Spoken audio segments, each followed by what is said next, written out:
Welcome to the PVN College podcast, where our goal is to grow students in the love and knowledge of Jesus Christ. In today's episode, we're going to talk about being there for others when they're suffering. What are ways we can help other people during their time of need?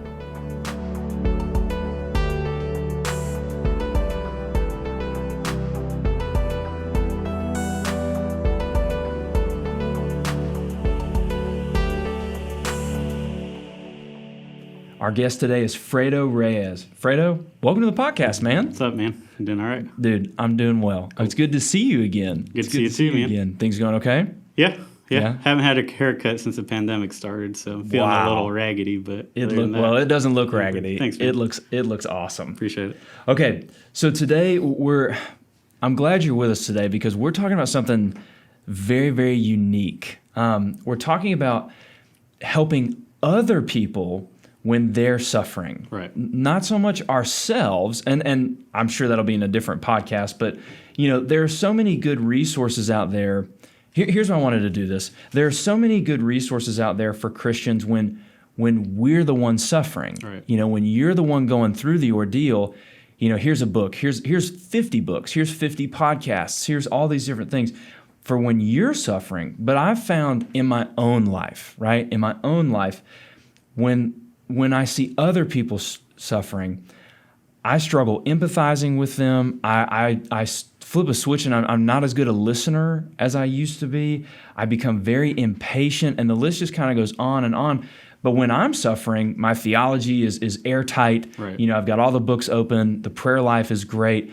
But when other people are suffering, I'm the one that really struggles. So I thought it would be helpful for us to take some time to learn not so much how we can suffer well, but how can we help other people when they're in pain. Right. So this is normally the part of the podcast where I list the credentials of the person that I'm speaking with. So this is an interesting area to be credentialed in. But right. So when it comes to helping someone close to you who's suffering, you, my friend, have had a lot of experience in the last couple of years. So before we actually get into kind of the Q&A portion, can you just share a little bit of that experience of what things have been like the last couple of years? Yeah, of course. To start off, really, it kind of starts with me. When I was young, I lost my mom. I was 4, and my dad went to prison a year after. So I kind of lost both parents young. My dad got out of prison, and I ended up moving back in with him. But, it's kind of formative to my experience, and who I was as a person kind of became a little calloused. Yeah. So that's always been something I've dealt with, so I can totally understand where you're coming from on how to handle this kind of thing. So, of course, that happened with me, and growing up, I just always was pretty cold when it came to this kind of thing. Mm-hmm. And then I meet some people after graduating high school and start going to church. And the guy who was the youth pastor that baptized me ended up dying by suicide a couple of years later. And that was, before I met April. So that kind of was another thing. Right. And then me and April met, and we started dating. And within the month of us dating, her dog that she had had for over a decade passed. And then her dad was diagnosed with cancer. That's why. So that same month. Right. So April is your now wife. April's my wife. Right. Mm-hmm. April's your now wife. And kind of a fun fact is that April and I were good friends in middle school. Right. And that's how we became friends. And then the next time I saw her was as a 26-year-old or so, and she brought along her husband to PVN College, which is you, which is how we met. It's just crazy how God orchestrates all those things together. Yeah. So April's dad was diagnosed with cancer while you guys were dating. The first month we started dating. And first month. What she said was, hey, you didn't expect this, or, you didn't go in knowing this. If you want out, you're out. Yeah. And why would I do that? So, it could have been, the easy thing would have been to say, all right, I'm out. But, if you're serious about being in a relationship, you're going to stick it through. Right. So I was there, and it's a lot of nights in the hospital. It's pretty rough. He passed that year.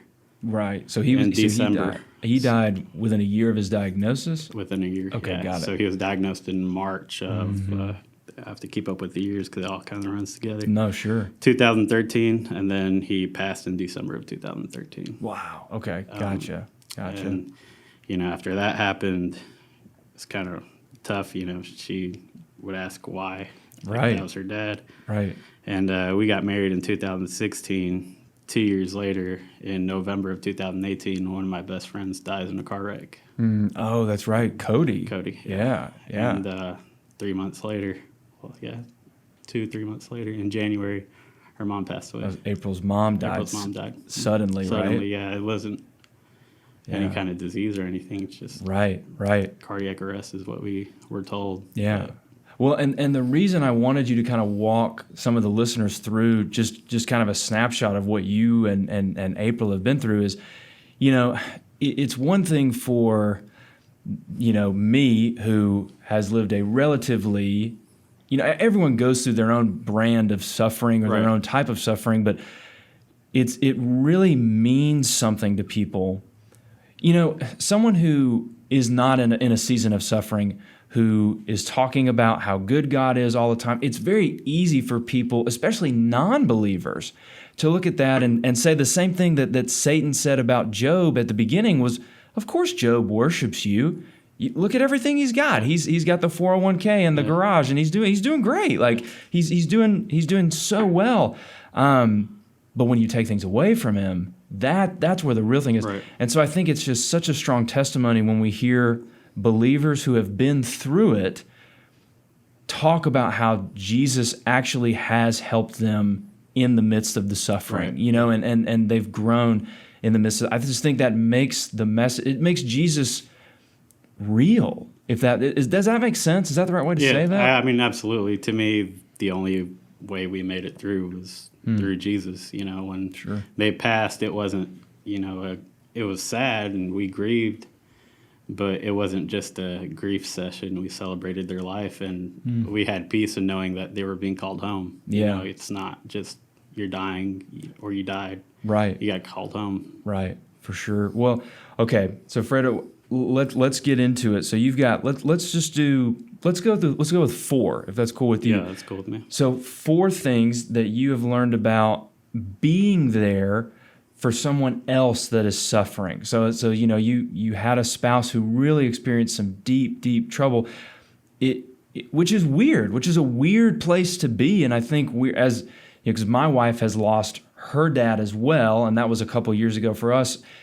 Weird is a word that I would use because you're not the one directly going through it. You know what I mean? Like you're going through it for sure, but directly you're not. So.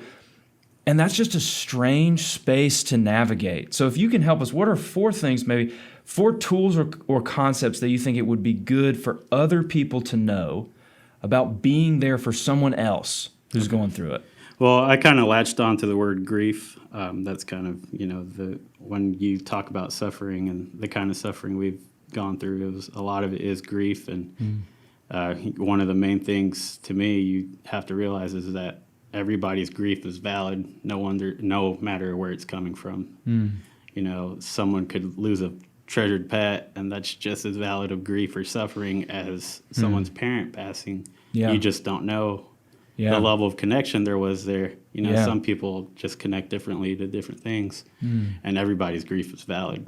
Yeah. You can't downplay somebody else's suffering because you've suffered in a different way. Yeah. Well, and I think that's such a good point because it's so easy, like, if I can't relate to what you're going through, it's very hard for me to in any way empathize or anything, it's very hard for me to be there for you if I don't validate what you're going through. If I don't appreciate the fact that you're really hurting right now, it's hard for me to be there. So all grief is valid. Is that the right way to say that? Yeah. That's how I would say it. Yeah. And secondly, everybody copes differently, and you have to learn how that person you're with or being there for copes. Yeah. April copes by kind of having dark humor. It just developed after all this happened. Really? So a lot of people that aren't used to it kind of look at it sideways or it's just how she copes. You just have to accept that, and that's she changed. That's who she is now.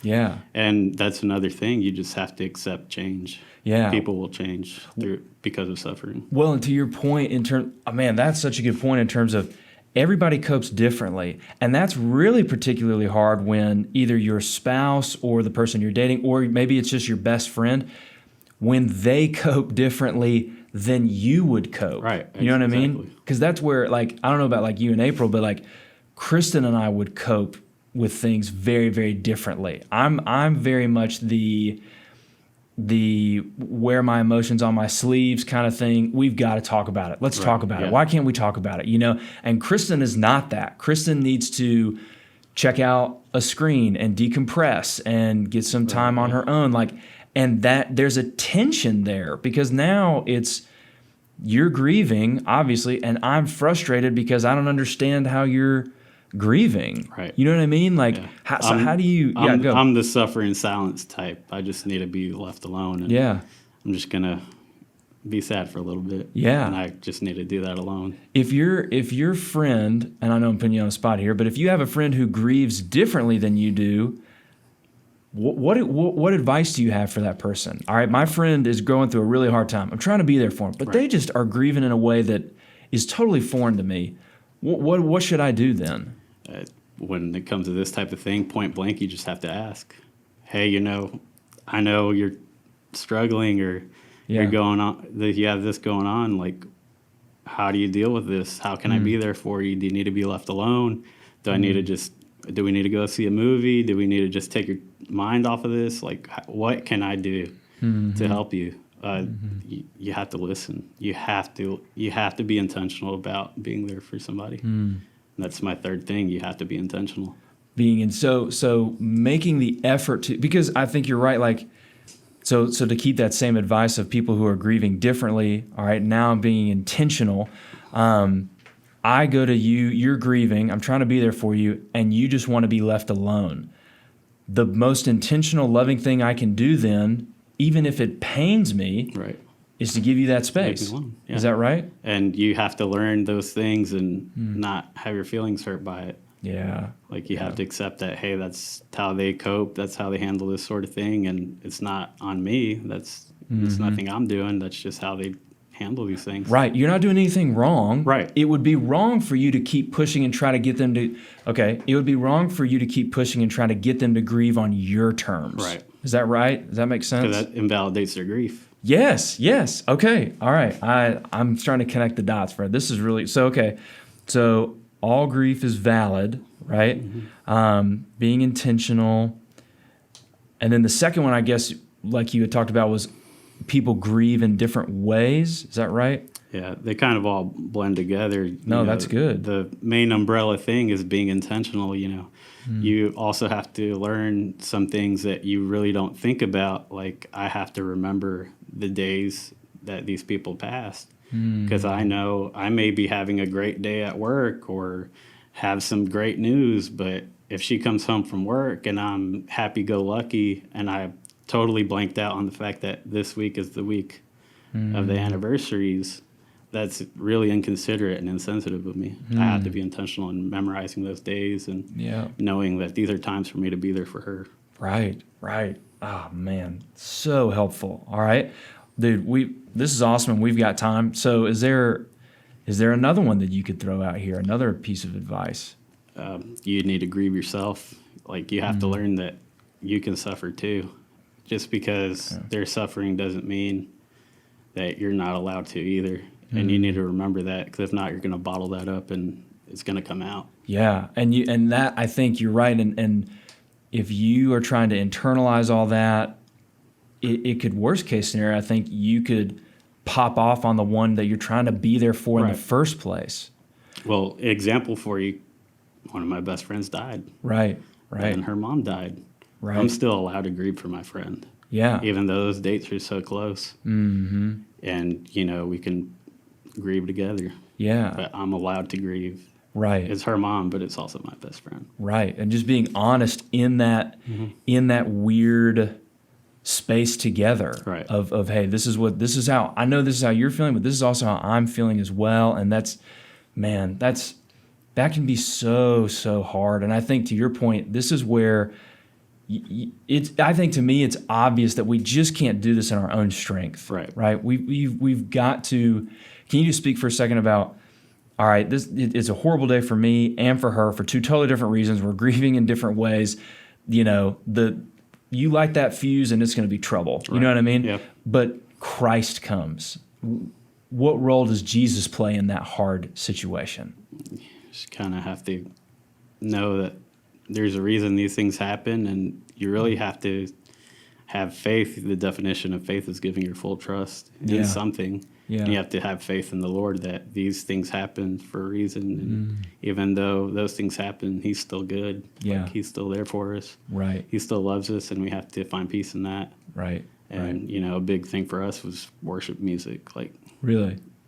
life sucks, but you still need to worship. Yeah. Like, did you listen to music, if you don't mind? Like, is this in the living room? Is this in the commute? Is this Whenever both? you needed to, Yeah. You know, sometimes you just pop some headphones in, and like I said, I suffer in silence, but I do listen to music. Yeah. That Yeah. helps a lot. Any go-to worship songs?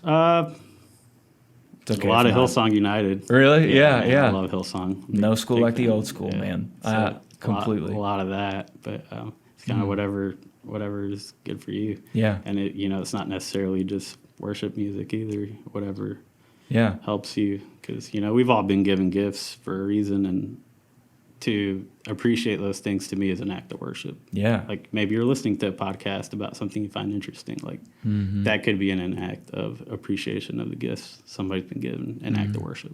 Well, and I think to your point, especially with that, a lot of times when we're suffering, we really, really, or when people near us are suffering, we go way, if this is the right way to say this, we go so overboard on the theology aspect of it that we almost burn out that way. And we forget to, like, my big thing with students is saying, and it's a way to disarm them, but I say, when was the last time you went to Dairy Queen? And they're like, what do you, that's not in the Old Testament. What are you talking about? And I'm like, that's part of the point though, is you're about to bust. Like you're so overwhelmed.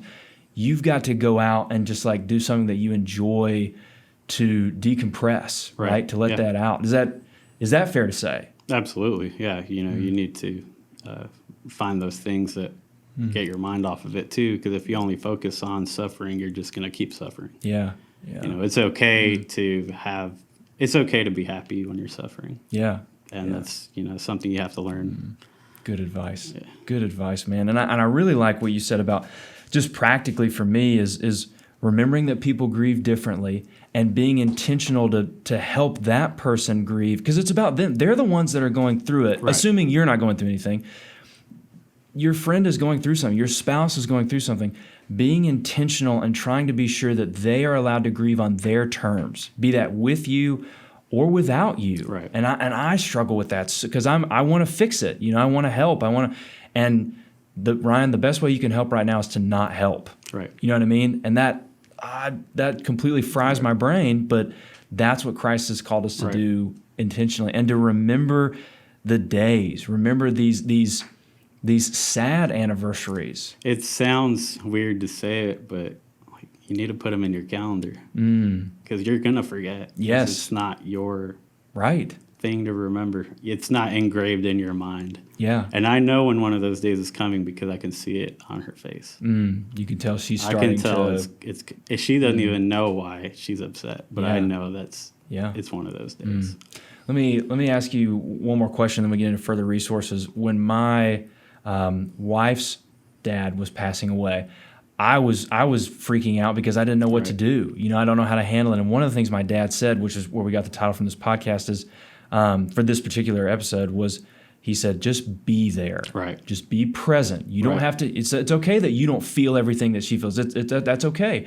It's okay that you don't know everything to do, but just be there. Right. Does that make sense? Can you expand on that a little bit? Is that fair? Yeah, definitely. The part people forget or overlook or just unintentionally take part in is when somebody's suffering, when the suffering is obvious, everybody's there. Everybody goes to the funeral, to the viewing. A month or two later, when food stops showing up at the house or people stop checking in, that's when you need to be checking in. Yeah, yeah. Because, you know, now they're alone. Yes. Now the big part of it's over, but that's sometimes the hardest part. Right. Because you're not distracted by having to get all these things together. Right. Or pick up the pieces, you know, it's not. And suffering isn't just death. It's, you know, other things too, but it applies to there too. Like when your friend doesn't get to graduate because COVID Like, you need to be there for them when that happens, but later on also remember they didn't get to do this thing that you might have gotten to do, and have empathy in that. Yeah. And you reach out and check in. Man, I think that's so, being intentional, having this empathy, understanding that people grieve differently. I mean, I think that's huge for COVID in terms of, because I've heard so many people say about this last group of high schoolers is, who cares that you didn't get a real quote unquote graduation? Right. Who cares? Come on. And it's all these much older adults who their graduation is long in the past. They got to have it. Yeah, and who got to have it. Yeah. I was listening to someone speak on this, and they said, we got to have that light at the end of the tunnel. Some Yes. people had a really bad time in high school and didn't get to really close the book on that because they didn't get to have their graduation. They didn't get to reach that light at the end of the tunnel. Right. And we really have to empathize. with these Validate people their grief. and validate their grief. Yeah. Like, yeah, to us, it's just graduation, it's just high school. It's like, no, like, But not to a high schooler. These are teenagers. Yeah. And this is, one of the biggest Right. marks in their life right now. 100%. And we're dismissing it like it's no big deal. Good lessons. Fredo, before we end it here, any other resources you think people could check out? It's a book about being in relationships, which kind of sounds weird, but I think everybody should read it. Yeah. It's the 5 love languages. Oh, yeah. Yeah. The main reason being is, I read it to be a better partner, better spouse. But Yeah.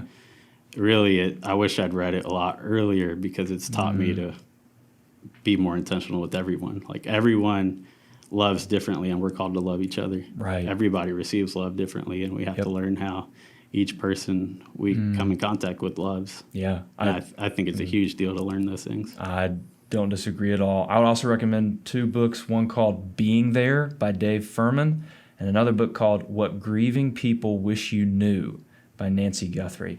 We'll link all these in our podcast. Fredo, thank you, man, for being with us today. It was a pleasure. For more information on this topic, message us on Instagram at PVN College.